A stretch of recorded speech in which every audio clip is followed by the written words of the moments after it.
من ذكر أو أنثى وهو مؤمن فلنحيينه حياة طيبة ولنجزينهم أجرهم بأحسن ما كانوا يعملون.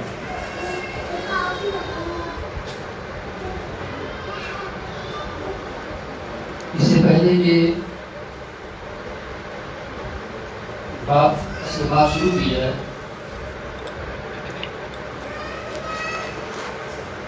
میں پردہ خواتین سے گزارش کروں گا کہ وہ آداب مجلس کا خوب خیال رکھیں اور اس کی بہت رعایت کریں، اس لیے کہ ہمارے ساتھ دھوکے باز شیطان بھی لگا ہوا ہے. کئی ایسا نہ ہو کہ بچے اچھی باتوں کو ہمارے ذہن سے نکال دیں اور ہم اپنی باتوں میں لگے رہے اور وہ باتیں ہمارے سر کے اوپر سے سیکھیں. اس لیے جو باتیں سامنے آئیں گی اس کو دھیان سے توجہ کے ساتھ سننا ہے، اور اگر درمیان میں بچے ہیں تو کوشش اس بات کرنا ہے کہ ان کو واپس کر دیں اور نہیں تو ان کو خاموش کر دیں. اس کے ساتھ ہی جو خواتین ہیں وہ اپنے بالوں کو اچھی طرح سے چھپائیں، یہ بھی مجلس کے آداب میں سے ہے. اس لیے حدیث شریف میں آتا ہے کہ فرشتے عورتوں کے بالوں کو دیکھ کر شرماتے ہیں اور شیطان بڑا خوش ہوتا ہے.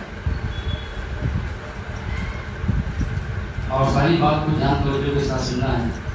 اللہ تعالیٰ ہم سب کو مجلس کے آداب کے ساتھ اس کی رعایت کے ساتھ بیٹھنے کی، سمجھنے کی اور سن کر عمل کرنے کی توفیق عطا کرے. تمام تعریفیں اللہ رب العزت کے لیے ہے جس نے ہم سب کو دین اسلام دے کر کیرتی بنایا. اللہ ہمیں اسی قدردانی کی توفیق عطا فرمائے. اللہ کی پاک بارگاہ میں عورت اور مرد دونوں برابر ہیں، نیکیوں کے معاملے میں بھی اور جزا اور انعام کے معاملے میں بھی. ہم سب نے کرنا پڑا ہے اور مسلمان ہیں. ہمارا دین و مذہب اسلام ہے. اسلام یہ سکھاتا ہے کہ اللہ ایک ہے، وہی عبادت کے لائق ہے اور محمد رسول اللہ صلی اللہ علیہ وسلم اسی بندے اور رسول ہیں. کلمہ پڑھنے کے بعد ہر شخص دین و شریعت کا پابند ہو جاتا ہے. چونکہ ہم نے کلمہ پڑھا ہے اس لیے ہم مسلمان ہیں.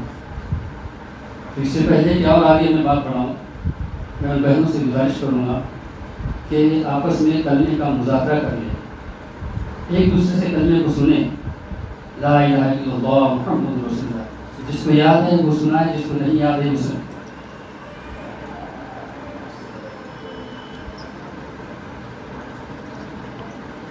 اب ہم نے کلمہ پڑھ لیا، یہ زبانی بول ہے. اس بول کو دل سے سچا ماننے کا نام ایمان ہے. ایمان کسی عمل کا نام نہیں بلکہ ذہنی قلبی کیفیت کا نام. اسلام کا تعلق اقرار سے ہے اور ایمان کا تعلق دل سے ہے. یہ ایمان اللہ کی خاص نعمت ہے. اس کی حفاظت جان و مال سے زیادہ ضروری ہے. یہ اللہ کا فضل و کرم ہے کہ اس نے اس کی حفاظت کے لیے ایمان جیسی دولت عطا فرمائی تاکہ بے حیائی اور برائی سے بچایا جا سکے. اس ایمان کے مضبوط قلعے کی حفاظت ایمان کے ذریعے سے ہمیں عطا فرمائی. اب ہمیں اس دیوار کی قلعے میں کسی کو نقیب مت لگانے دو. شیطان تو چاہتا ہے کہ اس کا دین خراب ہو، اس کا ایمان خراب ہو، اس کا رشتہ اللہ سے ٹوٹ جائے، اللہ سے تعلق ختم ہو جائے. اس لیے شیطان کے نقش قدم نہ چلے. وہ ہمارا بھی دشمن ہے، اللہ کا بھی دشمن ہے. شیطان تو گناہوں کا راستہ دکھاتا ہے اللہ تعالیٰ نے اپنی رحمت سے اسلام کی پاکیزہ راہ دکھائی، اس راہ پر مضبوطی سے جمے رہو، اچھے لوگوں کو اچھے ناموں کے ساتھ یاد کرو۔ قرآن کریم میں ان اچھی خواتین کا، ان اچھی عورتوں کا ذکر کیا گیا ہے جن کے اندر مومنانہ صفات پائی جاتی ہے۔ چنانچہ ارشاد خداوندی ہے مسلمات مومنات قانتات طیبات عابدات سائحات ثیبات وابکار۔ یہ وہ صفات ہے جو ایک مسلمان کی زندگی میں ضروری ہے۔ جن کی زندگیوں میں یہ صفات ہوں گے، ایسے لوگوں کو اللہ تعالیٰ مغفرت کا تاج پہنائیں گے۔ اور بھی فرمایا کہ برے لوگوں کو برے ناموں کے حوالے کر دو، ہمیں اس سے کوئی واسطہ نہیں۔ اپنے دل میں ایمان کے نور کو بساؤ اور اس نور کی قدر کرو، اسے جان سے بھی زیادہ عزیز جانو۔ اللہ کا نور دل میں بساؤ گی تو پوری زندگی روشن ہو جائیں گی، ساری کائنات روشن نظر آئے گی۔ جن کے دلوں میں اللہ کا نور ہوتا ہے ان کو اللہ کی یاد میں لطف آتا ہے۔ دعا، ذکر، تلاوت، تسبیح وغیرہ یہ سارے اعمال ہیں۔ دنیا کے کام کاج ان کو اللہ کے دھیان سے نہیں ہٹا سکتے۔ جب دل میں اللہ کا نور پیدا ہو جاتا ہے وہ اپنے آخرت کی فکر میں لگ جاتے ہیں، وہ اپنی زندگی کو بہترین کاموں سے آراستہ کرتے ہیں۔ اگر اور اللہ کا خوف، رسول اللہ کی اطاعت ہوگی تو کامیابی تمہارے قدم چومے گی، اللہ تمہیں سربلندی عطا کرے گا، خوف و خطر کے حالات سے نجات دلائے گا، امن و سلامتی سے نوازے گا، اللہ کی رحمت تم پر سایہ کرے گی۔ آج مسلمانوں کی زندگی شریعت و سنت سے غفلت میں گزر رہی ہے، خصوصاً عورتوں کا دینی حال بہت برا ہے۔ اور یہ میری اپنی بات نہیں بلکہ یہ جناب رسول اللہ صلی اللہ علیہ وسلم کی آنکھوں دیکھی بات ہے، جس کو آپ نے ارشاد فرمایا۔ یہ دنیا کی ترقی اور دین سے دوری کا زمانہ ہے، فتنے فساد کا دور ہے، ہر طرف دجالی فتنوں کے اثرات ہیں، اور قیامت تو بالکل قریب ہی ہے اور موت ہمارے سر پر منڈلا رہی ہے۔ آج اسلام پر ہر طرح کے حملے ہو رہے ہیں، مسلمانوں سے اس کے دین و ایمان کو چھیننے کی سازشیں کی جا رہی ہے۔ ایسے پرفتن دور میں اور ایسے پرفتن ماحول میں اپنے دین و ایمان پر قائم رہنا ہزار کرامت سے افضل ہے۔ اور ایسے نازک دور میں چھوٹی چھوٹی دین کی باتوں پر عمل کرنے پر شہیدوں کے برابر ثواب ملنے کی امید ہے۔ حدیث شریف میں آتا ہے کہ تم میں سے کوئی شخص اس وقت تک مسلمان نہیں ہو سکتا جب تک کہ اس کی خواہش اس دین کے تابع نہ ہو جائے جس کو میں لے کر آیا ہوں۔ حضرت علی رضی اللہ تعالیٰ عنہ فرماتے ہیں، اس کی راوی یہ فرماتے ہیں کہ تیرے اہل و عیال تیرے زندگی کا مشغلہ نہ بن جائے۔ ذرا بات غور سے سنو، تیرے اہل و عیال تیرے زندگی کا مشغلہ نہ بن جائے۔ اگر وہ اللہ والے ہیں تو اللہ ان کو ضائع نہیں کرے گا، جیسے حضرت ابراہیم کے اولاد کو اور آپ کی بیوی کو اللہ نے ضائع نہیں کیا، وہ اللہ والے تھے۔ اب ان کی داستان کا وقت نہیں، لیکن ان کی داستان کی قربانی بھی بڑی عجیب ہے۔ اشارتاً میں صرف ایک جملے میں ساری قربانیوں کو ایک جملے میں پیش کر دیتا ہوں کہ اس کی ابتدا تو حضرت اسماعیل علیہ السلام نے کی تھی، لیکن اس کی انتہا تک پہنچایا حضرت حسین رضی اللہ تعالیٰ عنہ نے شہید ہو کر۔ اور اتنا ہی نہیں بلکہ ماں کی قربانی کا یہ عالم کہ لاکھوں حجاج کرام کو ایک عورت کے نقش قدم پر دوڑنے کے لیے نشاندہی کر دی گئی۔ اب ہر آدمی کو اس پر دوڑنا پڑ رہا ہے، گویا ان کے نقش قدم کو نشان قدم بنا دیا گیا۔ ایک عورت کی دوڑ پر مردوں کو بھی دوڑنے کی ضرورت پڑ رہی ہے۔ تو بہرحال میں یہ عرض کر رہا تھا کہ حضرت علی رضی اللہ تعالیٰ عنہ نے ارشاد فرمایا کہ تیرے والد حیات تیری زندگی کا مشغلہ نہ بچ جائے. اگر وہ اللہ والے ہیں تو اللہ اس کو ضائع نہیں کرے گا، اگر وہ اللہ والے نہیں ہیں تو وہ اللہ کے دشمن ہیں، اور اللہ کے دشمن سے تجھے کیا واسطہ. حدیث شریف میں آتا ہے کہ جو عورت اپنے گھر کے کاموں کے ساتھ آخرت کی فکر کو شامل کر لے تو گھر کے کاموں میں آسانی پیدا ہوگی. اور سن لو، حدیث شریف میں آتا ہے کہ جو عورت اپنے گھر کے کاموں کے ساتھ آخرت کی فکر کو شامل کر لیں تو گھر کے کاموں میں آسانی ہوگی. رسول اللہ صلی اللہ علیہ وسلم نے ہمیشہ دنیا کے مقابلے میں آخرت کو ترجیح دی ہے. حضرت فاطمہ رضی اللہ تعالیٰ عنہ ایک مرتبہ بیمار تھی. عیادت کے لیے رسول پاک صلی اللہ علیہ وسلم پہنچے. گھر میں داخل ہو کر داخلے کی اجازت لی، اندر گئے اور اپنے بیٹی کے سر پر ہاتھ رکھ کر یوں کہا کہ بیٹی کہو کیا حال ہے. تو بیٹی نے جواب دیا، حضرت فاطمہ نے جواب دیا کہ ابا حضور، ابا جان، بھوک سے بے چین ہوں اور بیماری نے پریشان کر رکھا ہے. یہ سننا تھا کہ حضور پاک صلی اللہ علیہ وسلم کی آنکھیں نم ہو گئی اور ارشاد فرمایا کہ بیٹی صبر کر لے، اگر میں چاہتا تو دنیا اللہ سے بہت کچھ مانگ لیتا، لیکن میں نے دنیا کے مقابلے میں ہمیشہ آخرت کو ترجیح دی ہے.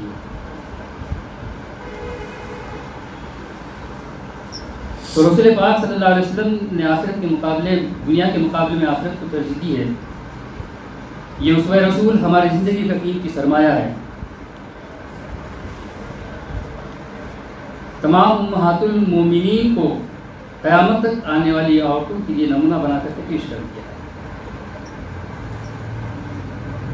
زمانے نبوت کی عورتیں نیکیاں کمانے کے دھن میں پیچھے نہیں رہتی. صحابیات کے واقعات کتابوں میں موجود ہیں، اور واقعات کا خلاصہ یہی نکلتا ہے کہ مرد حضرات تو باہر کی زندگی میں بہت کچھ کما لیتے ہیں، جنازے میں شریک ہو جاتے ہیں، جمعہ میں شریک ہو جاتے ہیں، اور بھی بہت سارے نیک کام کر لیتے ہیں، مسجدوں میں چلے جاتے ہیں. تو اس پر حضور پاک صلی اللہ علیہ وسلم نے ارشاد فرمایا کہ عورت جب تک گھر میں رہتی ہے اللہ سے قریب رہتی ہے. عورت جب تک گھر میں رہتی ہے اللہ سے قریب رہتی ہے اور شیطان سے دور رہتی ہے، اور گھر سے باہر شیطان سے قریب ہو جاتی ہے اور اللہ سے دوری پیدا ہو جاتی ہے. عورت کی قیمت ہی کی وجہ سے گھر میں رہنے کے لیے کہا گیا ہے کہ وہ اپنے گھر میں وزیر کی حیثیت رکھتی ہے.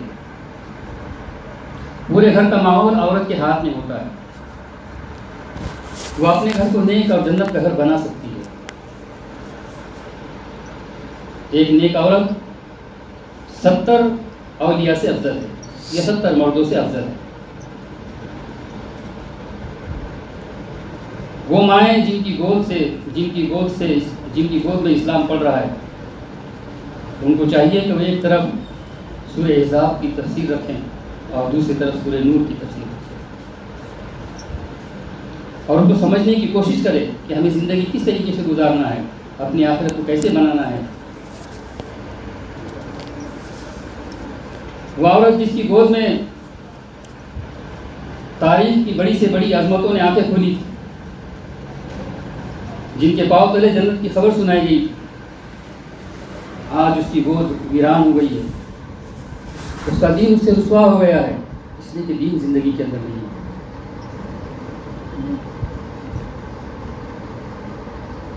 عورت کو چاہیے کہ وہ اپنی زندگی کو بناتے ہوئے اپنی نسلوں کو نیک بنانے کی فکر کرے. اپنی نسلوں کو نیک بنانا یہ عورت کی ذمہ داری ہے. ان کی اصلاح و تربیت کی فکر کرنا اور ان پر توجہ دینا. جن ماں باپ کو بچوں کی تربیت کا سلیقہ آتا ہے، وہ ماں باپ تہجد میں اپنے بچوں کے لیے روتے ہیں، دعا کرتے ہیں.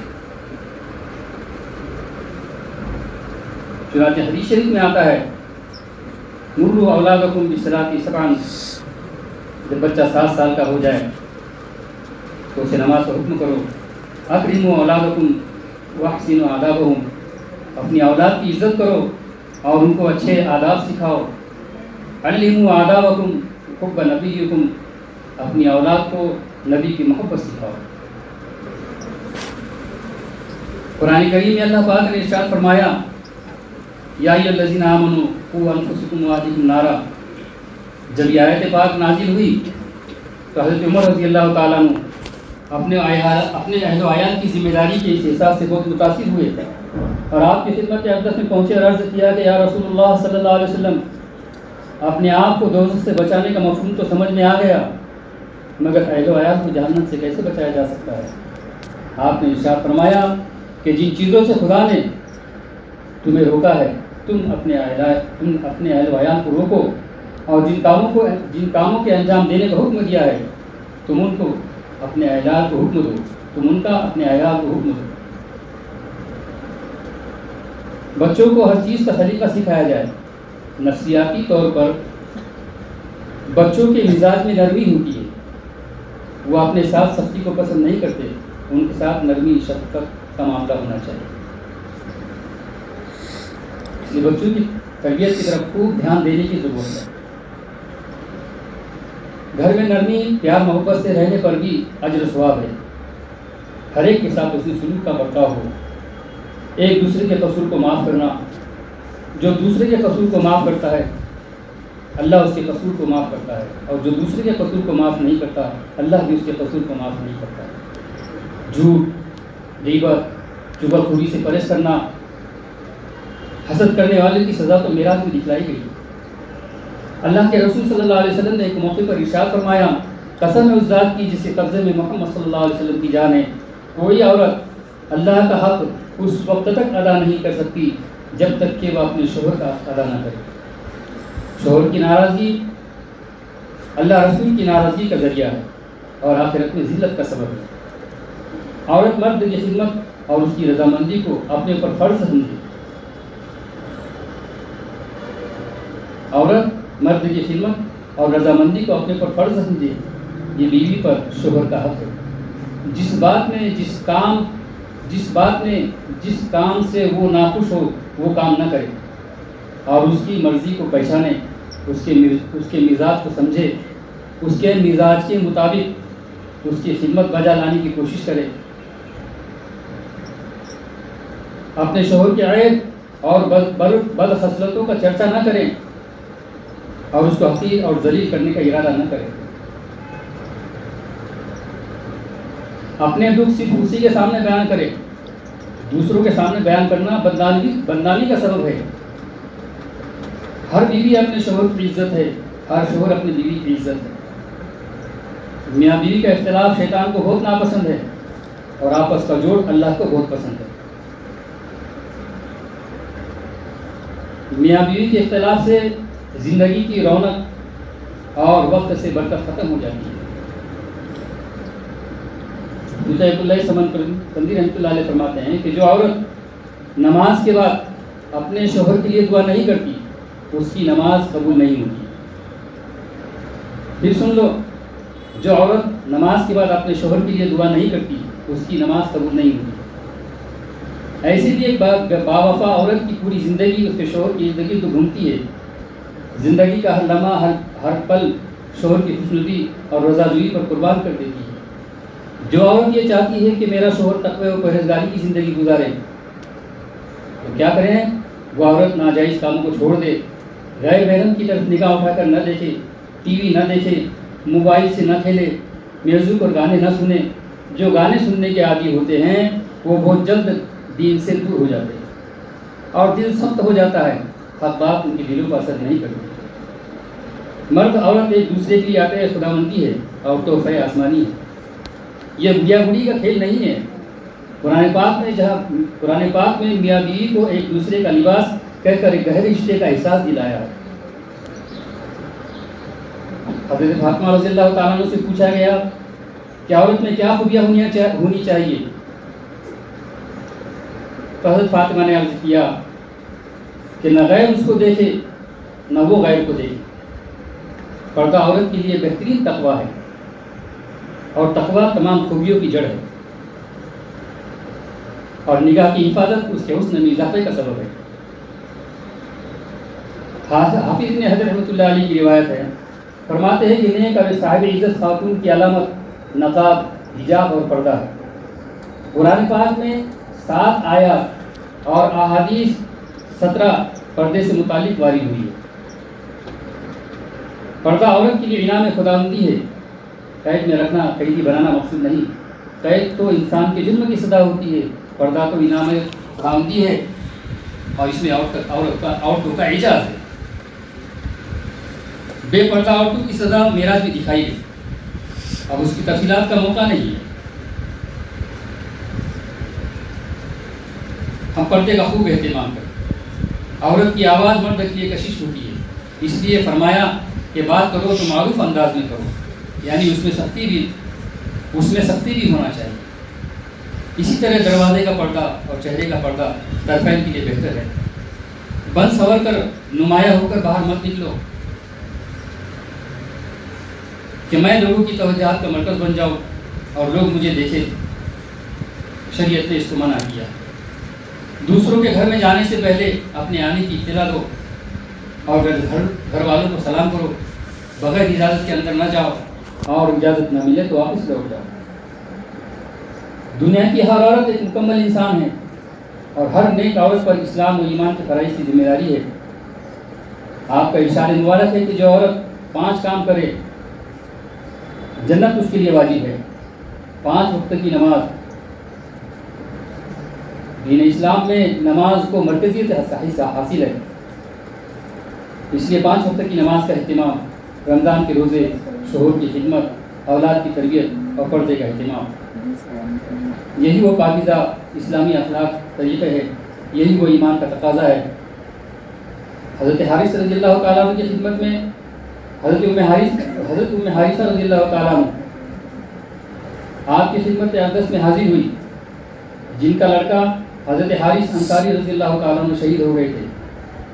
عرض کیا کہ میرا بیٹا کہاں ہے یا رسول اللہ؟ جنت میں ہے یا کہیں اور؟ اگر وہ جنت میں ہے تو میں صبر کر لوں گی، اور نہیں تو دیکھنا میں کیا کروں۔ پیچھے کی بچوں کی تربیت میں مجھے کہنا تھا، لیکن میں نے ذہن میں نہیں رہا، اب دوہرا رہا ہوں۔ تو آپ نے فرمایا کہ سب سے اونچی جنت میں ہے۔ وہ ماں یہ سن کر کہکا لگاتی ہوئی واپس لوٹی اور کہتی جا رہی تھی، واہ بیٹا واہ، واہ بیٹا واہ، تجھے ماں کی لاج رکھی۔ ماں کو بیٹی کے مرنے کا غم نہیں تھا، ماں کو بیٹے کی جنت اور جہنم کا غم تھا۔ میری بہنوں، ہمیں اپنی زندگی کے اندر دین کو لانا ہے، اللہ کی اطاعت اور اس کی فرمانبرداری کرنا ہے۔ وہ جو صفات پیچھے بتائی گئی، مسلمات مومنات، اس کے اوپر توجہ دینا ہے، اپنی نمازوں کو درست کرنا ہے، وقت پر نماز کا اہتمام کرنا ہے، نماز میں خشوع پیدا کرنا ہے، اور ہر عمل کو اس کے دھیان کے ساتھ، اللہ کی استحضار کے ساتھ، اور اس سے دل لگا کر عمل کرنے کی ضرورت ہے۔ چنانچہ عمل کرنے کی جو بات ہے وہ میں عرض کر رہا ہوں آپ حضرات آپ کے سامنے، کہ نماز کو بھی دھیان کے ساتھ پڑھنا چاہیے، اس لیے کہ قرآن کریم میں اللہ پاک نے ارشاد فرمایا، لا تقربوا الصلاۃ وانتم سکریٰ، یعنی تم بے دھیانی کے ساتھ نماز کے قریب مت جاؤ، یعنی بے دھیانی کے ساتھ نماز مت پڑھو، دھیان کے ساتھ نماز پڑھو۔ تو نماز پڑھنا ہے تو ہمیں یہ سمجھنا ہے کہ اللہ مجھے دیکھ رہا، اللہ میرے سامنے ہے اور میں اللہ کے سامنے ہوں، اور یہ سمجھیں کہ میں اللہ کا سب سے حقیر اور سب سے حقیر بندہ اور بندی ہوں۔ اور جب ایاک نعبد و ایاک نستعین پر پہنچے تو ہمارا دھیان ہو کہ اللہ ہم تیرے عاجز بندے اور غلام ہیں، اور ہر کام میں ہم تیرے ہی محتاج ہیں۔ اس دھیان کے ساتھ اگر ہم نماز پڑھیں گے تو ہماری نماز میں جان پیدا ہوگی اور خشوع خضوع پیدا ہونا۔ بعض علماء کے نزدیک نماز میں خشوع خضوع فرض ہے۔ اس کے ساتھ ہی نماز کو مضبوط اور جاندار بنانے کے لیے ہمارا وضو بھی صحیح ہونا چاہیے۔ اب آخری بات عرض کر کے بات کو ختم کرتا ہوں۔ وضو کو کیسے جاندار بنائیں گے؟ چونکہ دعائیں ہم کو یاد نہیں ہوتی ہیں، مصنوعی طریقہ ہمارے ذہن میں نہیں ہوتا ہے، اس لیے ہم وضو کرتے اللہ کے استحضار کے ساتھ وضو کریں۔ اس لیے کہ کتابوں میں لکھا ہے کہ جو وضو اللہ کے دھیان کے ساتھ نہیں کی جاتی ہے اس کا وضو نہیں ہوتا۔ تو جب ہم ہاتھ دھونے کا ارادہ کریں تو دل میں یہ نیت کریں کہ اللہ میں تجھ سے رحمت اور برکت کا سوال کرتی ہوں. تو یہ کہیں، یہ تصور جمائیں کہ اللہ میں تجھ سے تیری رحمت کا اور برکت. تو یہ تصور جمائیں اور یہ کہے زبان سے کہ اللہ میرے منہ کو تیرے ذکر کی تلاوت کے قابل بنا. اور اسی طریقے سے جب ناک میں پانی لگائے، ناک میں پانی چڑھائے، تو یہ دھیان میں رکھے کہ اللہ کا قیامت کے دن مجھے جنت کی خوشبو سنا. اس کے ساتھ ہی جب چہرہ ہوئے تو یہ تصور کریں کہ اللہ کا قیامت کے دن میرے چہرے کو منور فرما، روشن فرما، چمکدار فرما. جب سیدھا ہاتھ دھوئے تو یہ دھیان جمائے، یہ تصور کرے، یہ ہے وضو کا استعزال کہ جب سیدھا ہاتھ دھوئے تو یہ سوچے کہ اللہ کا قیامت کے دن میرے ہاتھ سیدھے ہاتھ میں عمل نامہ آتا. اور جب الٹا ہاتھ دھوئے تو یہ سمجھے اور یہ سوچیں کہ اللہ الٹے ہاتھ میں عمل نامے کے ملنے سے میری حفاظت فرما. اور جب سر کا مسح کرنے کی نوبت آئے تو یہ ذہن میں رکھیں کہ اللہ کا قیامت کی دن عرش کا سایہ نصیب فرما. اور جب سیدھا پیر دھوئیں تو یہ تصور جمائے کہ اللہ کا قیامت کے دن کوئی صراط پر ثابت قدمی نصیب فرما. اور جب الٹا پیر دھوئیں تو یہ تصور جمائے کہ اللہ کوئی صراط پر قدم کے لٹکانے سے میری حفاظت فرما. اس استحضار کے ساتھ اگر ہم وضو کریں گے تو ہمارا وضو جاندار بنے گا، نماز بھی جاندار بنے گی، اللہ سے تعلق جڑے گا، اللہ سے رشتہ جڑے گا، پھر اللہ کی رحمت اور مسدے ہم اپنی آنکھوں سے دیکھیے. اللہ تعالیٰ ہم سب کو کہنے سننے سے زیادہ عمل کرنے کی توفیق عطا فرمائے.